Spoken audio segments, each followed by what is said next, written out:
What's going on, YouTube? This is Josh, Sega Genesis nerd, with a new Genesis Does episode. It's a long time in the making.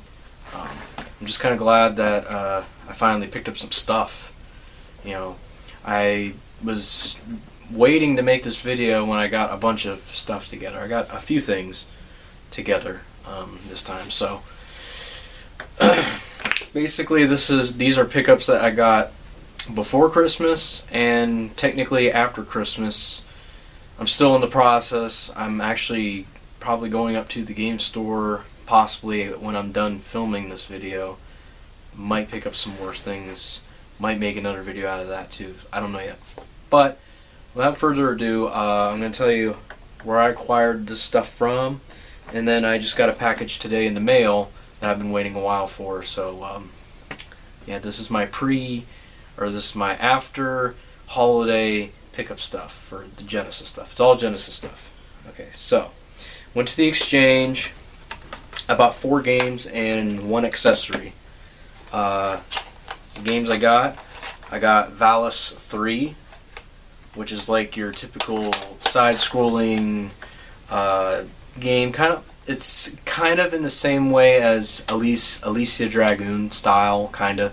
You have your special ability weapon that you have to let build up, and then you can use it. And this one was 13. It's not bad. Next game I got, Outlander. The way I can describe this is hard driving meets, I want to say Road Rash. Hard driving meets Road Rash, whereas you have weapons, but it plays in the style of hard driven, but not as bad as hard driven. Like it's the first person view, and you're driving your car and you're shooting you're shooting people off the road, and you're shooting motorcycles with your gun in your mirror. So that one was kind of interesting. I'm glad I picked that one up. This next game I actually originally owned, but I fixed it up, which actually reminds me I need to bring another game. Well, bring another game from my gaming shelf real quickly, because let's see. Okay. Almost forgot a game. But anyway, back to this game. I originally owned this. What happened was it got destroyed, and the reason why it got destroyed was because my copy of Grindstormer basically crapped out on me, and I was trying to fix it, trying to take the chip, the ROM, and put it on a different game, a game that I didn't really care for. One of them happened to be this game right here, Clax. I just rebought it for the collection. It's an okay game. It's nothing too special to go over. It's another Tengen game. Basically, you got to get 3 colors alike, and up and down, diagonal, whatever, and then the speed just increases. Like I said, nothing too special on that one. And the reason why I pulled the game off from my shelf was because I did get my copy of Grindstormer up and running. I purchased another copy off eBay, a fixed copy. Basically, the person went ahead and took their ROM off of the defective Tengen boards, and they put it onto another good working board. So for any of you out there who's ordering Grindstormer, be special cautious when ordering it. Make sure your copy works, or find one like I did in the description. Look for fixed version, took the chip off, put it into a working board, you know what I mean. Because this game is notorious for defective Tengen boards. Their boards just are garbage. They freeze, they eventually just stop working. You can fix them all you want, and then they just stop working on you. And the last game I bought, and I bought all these from my local game, it's called The Exchange. It's a game store I go to in Erie. The last game I got, Pirate School. I haven't really got much into this game yet, but from what I've played so far, it's kind of like a pirate simulator, or RPG kind of, where you're going around, you're buying up your items and stuff, and from the looks of it, you're battling like pirates and stuff. It's actually not bad. It's actually kind of fun.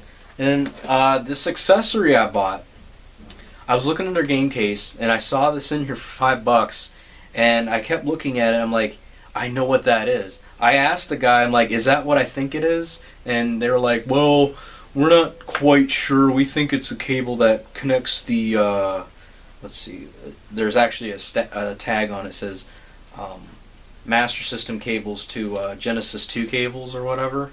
They thought that's what this was. But no, well, not necessarily what it is. What this is right here, this cable right here, it's a 32X patch cable.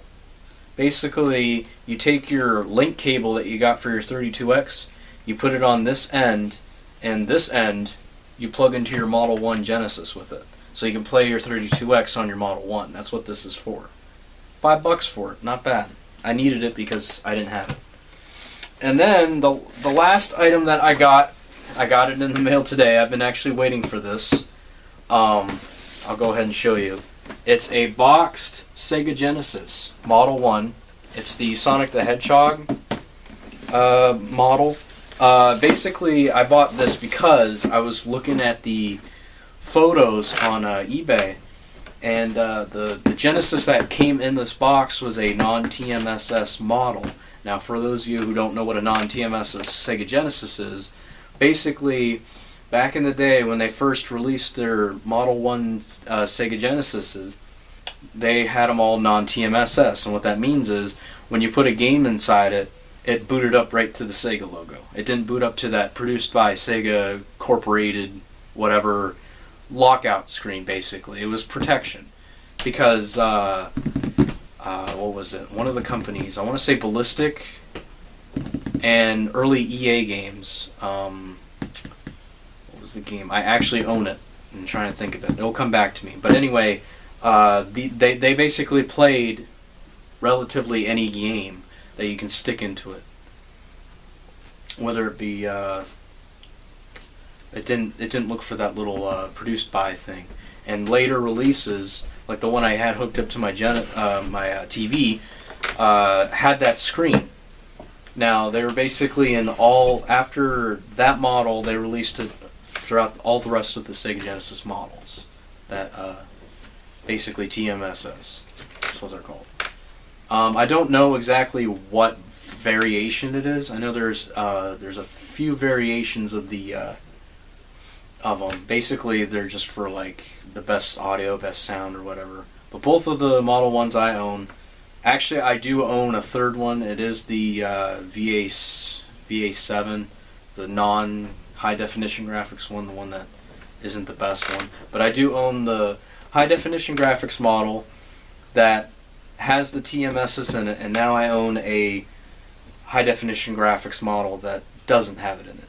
And that's the one I have hooked up right now. I put the one that has the TMSs in this box because what's interesting about this box is on the artwork on some of the Sonic the Hedgehog ones, I don't know if you can see it, but on the top of them, they do say high definition graphics on the artwork on the front. But for some reason, either the person who owned this just didn't know that and put a non-TMSS one in here, or lost their old system, or I don't know exactly why that is, but that's what came in this box.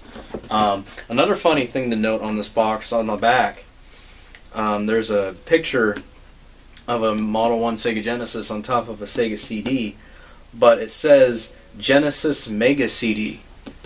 I thought that was really interesting when I saw that, when I got this home and opened it up and saw that, because on the Model 1 Sega CD, it just says Sega CD. It doesn't say any of that. And it's on an NTSC box. So, I thought that was interesting. And I own practically almost all of the games on the back, except the sports, because I'm not going for sports games. McFly, I'm going to mess up his name. McFly 0477, I believe, is his screen name on YouTube. He knows I don't collect sports games. And oh, by the way, he has a I don't know if he's gonna want me to shout it out, but he has a game store now up and running on his website. I don't know the website offhand, but basically he's selling old 8-bit games like NES, Super Nintendo. He's selling some Sega Saturn, some PlayStation 1 games, and N64, and he's selling some accessories too. Not his Sega stuff, because he's like me. He doesn't want to get rid of his Sega stuff, and I don't blame him. But anyway, I figured I'd let you guys know that, and go check out his store, or check out his website, or if you're in his area, check out his store. Give him, some proper, buy some stuff off him. So anyway, back to what I was saying. What was I talking about? Okay. Yeah. Non-TMSS Genesis.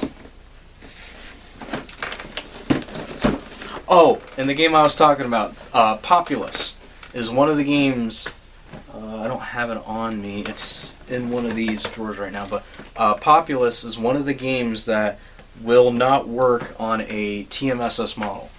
The only way to get it to work is to use a Game Genie or a special adapter, because the protection will just not let it work.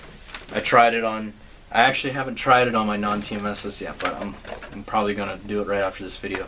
But yeah, Populous, I know for sure, is one of the games that does not work on a TMSS model without a Game Genie or a special adapter, like I said.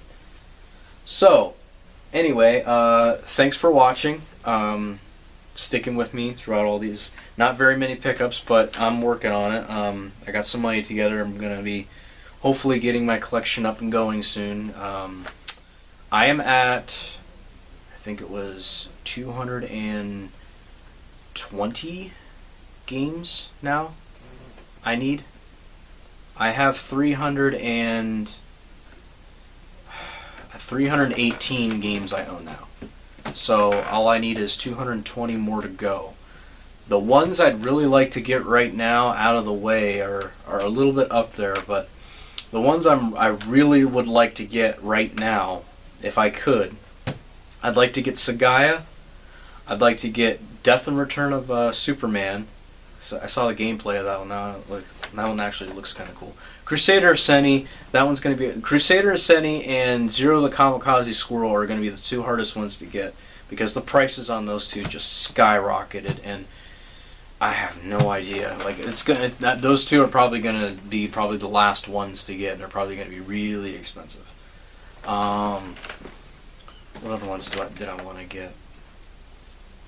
There's a couple of homebrew ones I'd like to get. Because I know I said I wasn't going to be collecting homebrew right now, but a couple of them are actually piquing my interest. I saw on Etsy. I think it was Etsy. Either Etsy or eBay, one of the two. But I saw Mega Swiv. And Swiv stands for Silkworm and Vertical. Swiv was a game I used to play on the Amiga 500. In fact, I still have it somewhere. I used to play Silkworm and Swiv on that system, and they made a homebrew Swiv called Mega Swiv on the Genesis, and I'd actually like to get that. That'd be one of the cool ones to get, I think, for the Genesis, no doubt. As for accessories, I still want to get it complete in box though. A Sega Mega Mouse. I'd like to get it complete in box with the mouse pad, with the mouse in the box.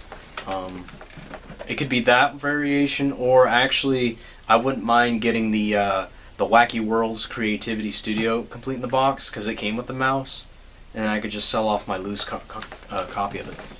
Let's see.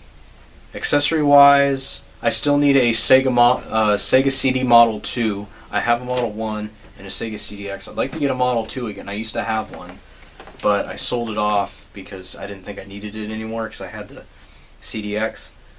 But I'd like to get one again. I'd like to get one complete in box if I could. I was very close to getting one, but someone bought it from me, not off me. Someone bought it off eBay, the one I was looking at. Let's just say that. But yeah. I'd also like to get the Sega Activator again. I used to have it complete in box. Once again, got rid of it. Didn't feel like... This was before I was actually pursuing a realistic collection. I was just collecting at the time, and I had it, and I didn't use it very often. It's not a very good accessory, but it's interesting that they came out with that. And I had it complete in the box, with the cassette tape, and the stickers were on it and everything. The tips or whatever was in it. It was compatible with like a few games like Mortal Kombat, Street Fighter 2, and like maybe a couple other ones. I don't know. But that one I'd like to get. Other than that, I do have a list. If anybody's interested in knowing what my list is, just send me a message on here, and I could, dump it. It's a Word document. I could just, I don't know, send it via email or whatever. Yeah, just let me know. I'd really like to get this collection. I'd like to finish it, but it's going to be a while. It's going to be a long process. So yeah, this is Josh signing off, saying thanks for listening to me rattle on about my love for the 16-bit juggernaut console that a lot of people out there actually like, and I'm glad I'm not the only one. So yeah, thanks for watching, and I'll see you next time on Genesis Does.